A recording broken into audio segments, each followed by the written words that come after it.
जी, welcome back dear students. तो हम जैसे कि सिमेट्री एंड कंजर्वेशन लॉज वाला चैप्टर कर रहे हैं, तो उसमें एक आर्टिकल हम कर चुके हैं that homogeneity of space leads to conservation of linear momentum. उसी सीरीज में आज का हमारा काम है जिसमें हम सीखेंगे कि होमोजेनिटी ऑफ टाइम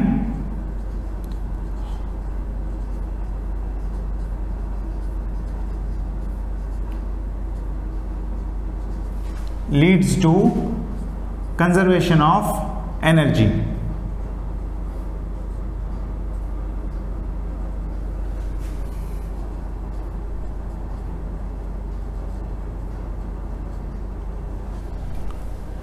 ठीक है, तो ये हो जाएगा कंजर्वेशन ऑफ एनर्जी।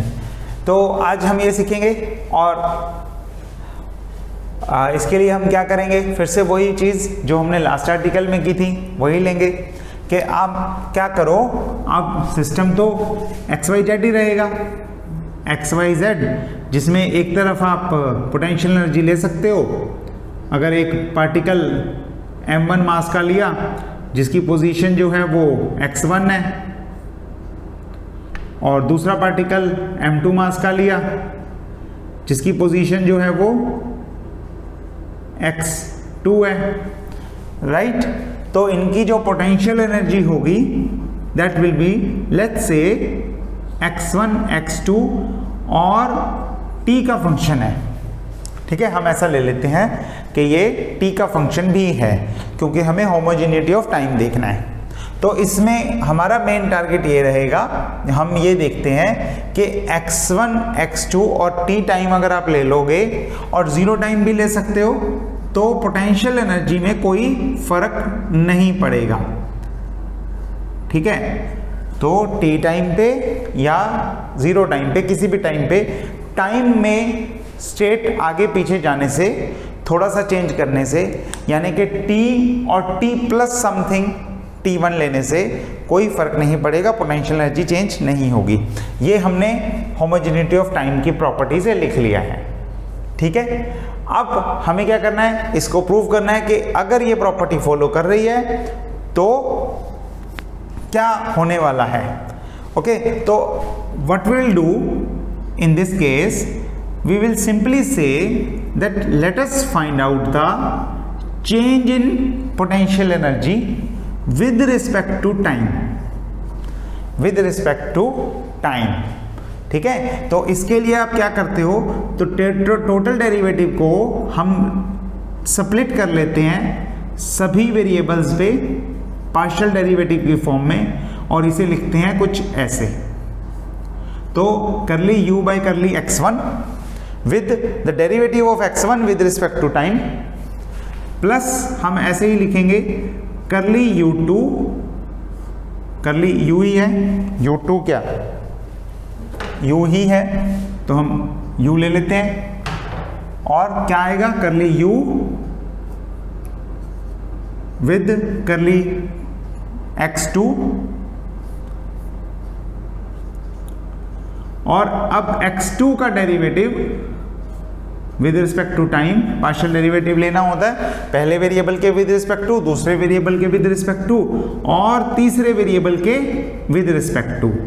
तो ये हो जाएगा dt बाय dt। ठीक हो गया। ओके, अब इस टर्म को ध्यान से देखो, ये तो चलो 1 नहीं है, इस टर्म को ध्यान से देखो। हमें पता है पोटेंशियल एनर्जी एक्सप्लिसिटली ऐसे पोटेंशियल एनर्जी टाइम पे डिपेंड नहीं कर रही है, तो constant with respect to time, so this will give you, this term will give you 0, है ना, 0 देगी। तो करली u by करली t is, करली u by करली t is equal to 0 हो गया। तो हमारे पास क्या टर्म बची, हमारे पास ये यहां तक की टर्म बच गई। सिंपल है, राइट। ओके, आगे देखो, इसके बाद हम लगाते हैं रिलेशन के फोर्स जो है हमें पता है on one particle will be equal to curly u by curly x, 1 ले लोगे और माइनस साथ में होता है एक, है ना, क्योंकि टोटल एक्सप्रेशन में force is negative of the gradient of the potential energy लेते हैं। सिर्फ एक्स एक्सिस के अलोंग लेना हो, सिर्फ एक डायरेक्शन में लेना हो, तो ये हो जाएगा करली यू बाय करली x1।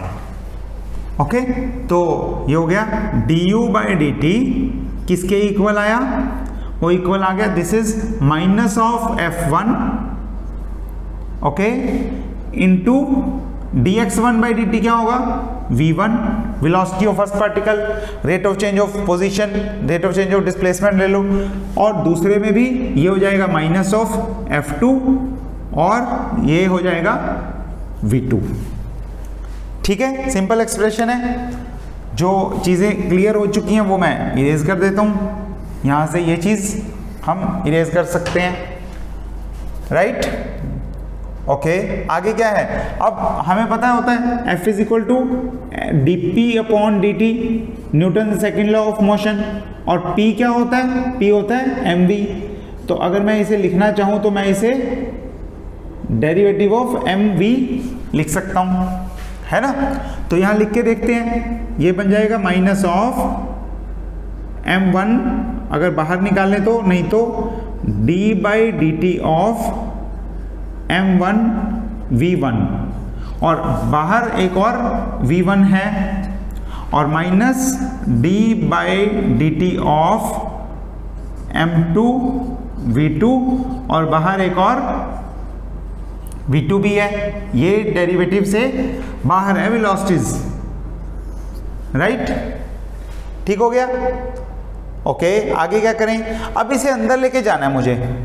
अब हमें क्या करना है, इन्हें अंदर लेके जाना है। अंदर लेके जाने के लिए आप क्या करोगे, अंदर लेके जाने के लिए जैसे कि हमें पता है derivative of x square with respect to x क्या होगा, अगर ऐसे करना हो तो it will B 2x dx, ठीक है, यही होगा। तो अगर हमें इस चीज को लिखना है तो this will be equal to half of the derivative of x square with respect to x, right. यही होना चाहिए, है ना, सिंपल है। अब इसी चीज को हम यहां पे लिख रहे हैं, ये देखो this is v into d v, और यहां पे भी v इंटू डी वी। तो अगर मैं लिखूं v into D by d T of v, it can be written as v into dv can be written as half of derivative of v square, और with respect to dt है तो वो तो as it is नीचे ही रहेगा।